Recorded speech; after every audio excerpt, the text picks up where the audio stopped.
이 거듭난 사람들은 날마다 우리가 숨을 쉬는 것처럼 육신이 숨을 쉬며 생존하는 것처럼 기도를 합니다. 이것을 어떤 분들은 영혼의 호흡이다 이렇게 말하는 분들도 있습니다. 사도님께서도 회심을 하고 영혼의 구원을 얻은 후에 항상 기도하시는 분이 되셔서 기도하셨던 것을 볼 수가 있습니다. 그런데 누구든지 그 사람의 기도 내용을 보면 그 사람이 어떠한 사람인가를 알 수 있고요, 기도하는 것을 그 내용을 들어보면 그 사람의 미래가 어떤 사람이 될 것인가를 예측할 수 있습니다. 왜 그러냐면 우리의 기도는 하나님께 상달되실 것이고 하나님께서 그 기도를 이루어 주실 거기 때문에 오늘 내가 기도하는 것은 미래의 나의 모습이다 이렇게 생각할 수 있습니다. 그러면 본문의 사도께서 무엇을 기도하셨는가 살펴보면 11절에 이렇게 말씀합니다. 하나님이 너희를 그 부르심에 합당한 자로 여기시고 하나님께서 데살로니가인의 교회 성도들에게 그 부르심에 합당한 자, 부르심에 합당한 자로 여겨주시기를 기도했습니다. 두 번째, 오늘 우리가 살펴본 것은 모든 선을 기뻐함과 모든 선을 기뻐하는 것, 이것을 이루어 주시길 위해서 기도했습니다. 이 모든 선을 기뻐한다는 말은 예수님을 믿고 선한 일을 위해서 행하는 모든 것을 그분께서 능력으로 이루어 주시기를 기도하였다고 말씀하고 있습니다. 네, 오늘 모든 선한 선을 기뻐함과 그렇게 말씀합니다. 그러니까 예수님을 믿으면은 믿는 그날부터 중차대한 변화가 오는데 사람이 선한 사람으로 바뀌는 거야. 이게 본질이 바뀌는 거야. 예수님 믿기 전에는 아무리 착한 사람 같아도 그 본질, 그걸 본질을 성경은 양심이라고 얘기를 해요. 우리가 마음이 있는데 그 마음 속에 양심이 들어있어요. 근데 그 양심이 예수님 믿기 전에는 악한 양심을 다 가지고 있어요. 그러니까 선해 보이는 사람들이라 할지라도 다 그 속을 들여다보면은 그 속에 양심이 다 악한 거야. 기타 종교인들도 마찬가지예요. 무당이든지 또 승려들이든지 이 사람들은 다 악한 양심 가지고 있어요. 정치인들, 이 사람들이 악한 일을 행하잖아요. 그 악한 일을 행하는 그 근본을 들여다보면 양심이 악하니까 악한 일을 하는 거야. 성경은 이렇게 말씀합니다. 우리가 예수님을 믿는 그 순간 마음의 뿌림을 받아 악한 양심으로부터 벗어나고, 그러니까 예수님을 믿는 그 순간 우리가 죄사함을 받게 되는데 그게 예수의 피로 죄사함을 받는 거야. 그러니까 예수의 피로 어떻게 죄사함을 받느냐? 예수님께서 내 대신 십자가에서 대속의 죽음을 죽으셨다는 걸 인정하고 받아들이는 순간 마음에 예수의 피가 뿌려지는 거야. 성경은 히브리서 10장 22절에 우리가 마음의 뿌림을 받아 악한 양심으로부터 벗어나고, 악한 양심으로부터 벗어나는 이유가 뭐냐면 예수님을 믿지 않는 사람들은 다 공중의 권세 잡은 자, 악한 자, 마귀에게 잡혀있는 사람들이야. 마귀가 우리의 양심을 붙잡고 있는 거야. 그러니까 마귀에 의해서 양심이 악을 행할 수밖에 없게 그렇게 되어 있어요. 그런데 예수님을 믿음으로 말미암아 마음에 예수의 피뿌림이 일어나는 그 순간 예수님의 피가 우리 마음에 뿌려지는 그 순간 마귀가 떠나는 거야. 그래서 악한 양심으로부터 벗어나고, 히브리서 10장 22절에 그렇게 말씀하고 있습니다. 그러니까 예수님을 믿는 사람들은 양심이 마귀에게서 노임을 받는 그 순간, 그때부터 말씀의 지배를 받게 되므로 선한 양심을 갖게 돼요.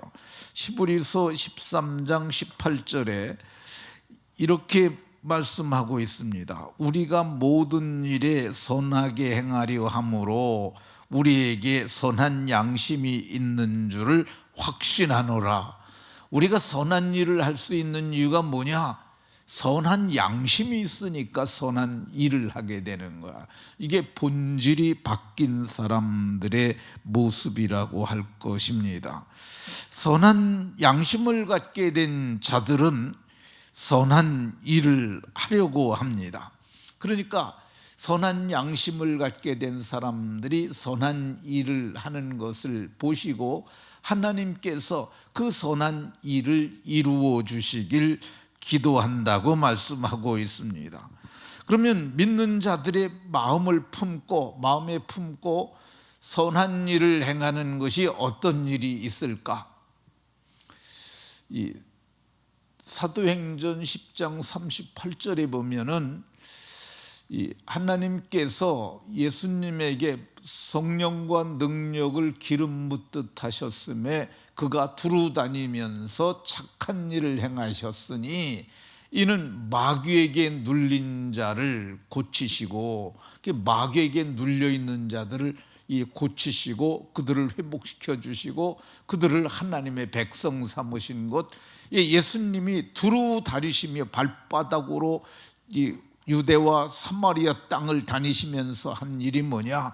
마귀에게 눌린 자들을 고치시고 그들을 온전케 하셨던 것 볼 수가 있습니다. 그러니까 예수님을 믿음으로 말미암아 구원받은 사람이 하는 중차대한 일이 있는데, 그게 선한 일인데, 그게 뭐냐?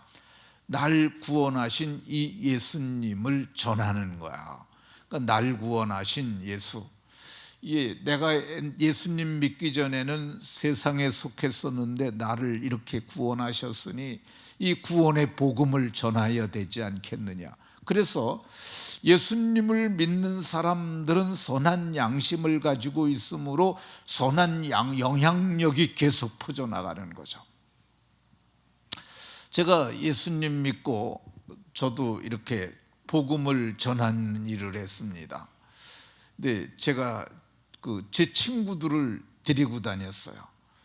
친구들에게 교회 가자, 예수님 믿어야 한다. 그래서 제가 이제 기억 속에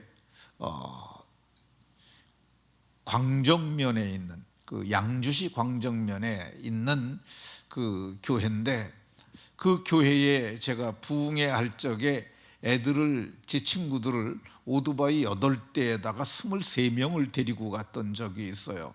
그러니까 야, 오늘은 술 먹지 말고 오늘은 교회 가자. 그래서 연락 다 해가지고 애들한테 오토바이 타고서, 그때는 뭐 자동차가 거의 없을 때니까요. 1980년대니까 86년쯤 됐을 때, 그리고 제가 애들을 데리고 친구들 찾아가 갖고 오토바이 태워가지고 교회 가자고 그래서 교회 데리고 다니고 그랬어요. 근데 이게 저는 예수님을 믿는 사람들에게 나타나는 아주 중차대한 선한 일을 하는 첫 번째 역사라고 봅니다.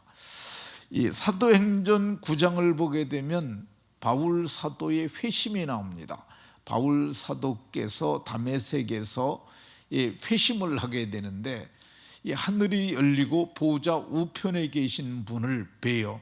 그리고 나서 그가 사흘 동안 먹지도 않고 마시지도 아니하고 기도하고, 아나니아라고 하는 분이 그에게서 안수하니까 눈에 비늘 같은 것이 벗겨지고, 그리고 보게 되고, 그리고 그가 사흘 동안 깨달은 게 뭐냐면, 바울 사도 생각에는 그 시대에 이제 탁월한 이 30대의 유력한 자 두 사람이 있었는데 하나는 예수요, 하나는 사울이었다고 그럽니다. 그런데 둘이 만나지는 않았지만 서로 이렇게 알고는 있었어요. 동시대를 사신 분들이니까. 그런데 자기가 보기에 예수는 십자가에 못 박혀서 비참하게 죽은 종교 지도자 중에 한 사람, 뭐 이렇게 막연하게 알고 있었는데, 십자가에 못 박혀 죽은 그 예수가 하나님의 아들 그리스도라는 걸 눈으로 목도를 하잖아요. 그게 눈이 그가 비늘 같은 것이 덮이고 그러게 된 것이 보호자 우편에 천상에 계신 그리스도를 본 거예요. 그러니까 사흘 동안 먹지도 않고 마시지도 아니하고 뭐 했겠어요? 생각한 거죠. 그러니까 오늘 우리는 이 사람이 생각을 하려면 든 거 가지고 생각합니다. 머릿속에 있는 것만큼 생각하는 거야. 근데 바울 사도는 가말리엘 문화에서 수학을 받은 사람이고 어려서부터 이 엄격한 바리새인의 교육을 받은 철저한 바리새인이요, 바리새인의 아들이었고, 그리고 그는 자기 연갑자보다도 지나치게 이 도를 믿고 따랐던 사람이라고 얘기를 합니다. 그 정도 되면은요, 그러니까 이 유대인들은 20살이 넘어가면 모세 오경을 다 웬다고 그러거든요. 근데 바울 사도 같은 경우는 구약 성경 전체가 머릿속에 들어있는 사람이라고 봐야죠. 근데 그 어려서부터 그 성경을 배웠던 그 지식을 가지고 왜 예수가 하나님의 그리스도인가를 사흘 동안, 이게 사람 속에 있는 이 머리가요, 컴퓨터보다 훨씬 더 빠릅니다. 아주 고성능 컴퓨터죠. 근데 사흘 동안 생각한 결론이 모세가 나 같은 선지자 하나를 세우리라 하셨더니 그분이 곧 예수요, 처녀가 잉태하여 아들을 낳으리라 하셨던 그분이 곧 예수요, 죄 없으신 하나님의 아들이 곧 예수요, 그분이 십자가에서 죽은 것이 우리의 죄를 대속하기 위함이었다는 걸 깨닫게 됩니다. 그래서 안수받고 비늘 같은 것이 벗어지니까 사도행전 9장 19절과 20절을 제가 읽겠습니다. 음식을 먹음에, 여기 18절부터요. 이런 눈에 비늘 같은 것이 벗어져 다시 보게 된지라 일어나 세례를 받고 음식을 먹음에 강건하여지니라. 사울이 다메섹에 있는 제자들과 함께 며칠 있을 때 즉시로, 자 이게 20절이 중요합니다. 즉시로 각 회당에서 예수가 하나님의 아들이심을 전파하니, 그러니까 예수가 하나님의 아들 그리스도인 것을 깨닫는 그 순간, 그때부터 각 회당에 다니면서 예수가 하나님의 아들 그리스도이심을 전파했다고 말씀합니다. 이게 선한 일이에요. 그러니까 가장 선한 일, 이 세상에서 가장 선한 일, 그 복음을 전하는 거죠. 그래서 이 양심이 선한 양심으로 바뀌게 된 사람들은, 이 성경에 보면 바울 사도가 사도행전 16장에 이런 말씀하지 않습니까? 주 예수를 믿으라, 그리하면 너와 네 집이 구원을 얻으리라. 그래서 저도 제가 예수님 믿고요, 제가 예수님 믿고 나서 제 남동생이 믿었어요. 그리고요, 제 어머니가 제가 결혼하면서 믿었고요, 그리고 제 여동생이 믿었고요. 그래서 저희 아버지는 나중에 믿으셨는데, 저희 아버지도 여기 우리 교회에 와서 제가 세례를 베풀어서 저희 아버지도 예수님을 믿고 온 집이 구원을 얻게 됩니다. 그러니까 예수님을 믿는 그 순간부터 우리 양심이 바뀌므로, 그래서 두루다니며 착한 일을 할 수 있고 사람을 살리는 역사가 일어나게 됩니다. 말씀을 오늘 여기까지만 말하겠습니다. 오늘 성경은 예수님을 믿는 성도들이 모든 선을 기뻐하고 선한 일을 하는데, 그 선한 일을 하는 이유가 뭐냐? 양심이 바뀌어서 선한 양심을 갖게 되므로 선한 일을 하는데, 그 중에 첫 번째가 사람을 살리는 일이다. 모두가 사람을 살리는 선한 일을 하시고 하나님이 그분의 능력으로 여러분들의 기도를 다 이루어 주시기를 예수 그리스도의 이름으로 축원합니다.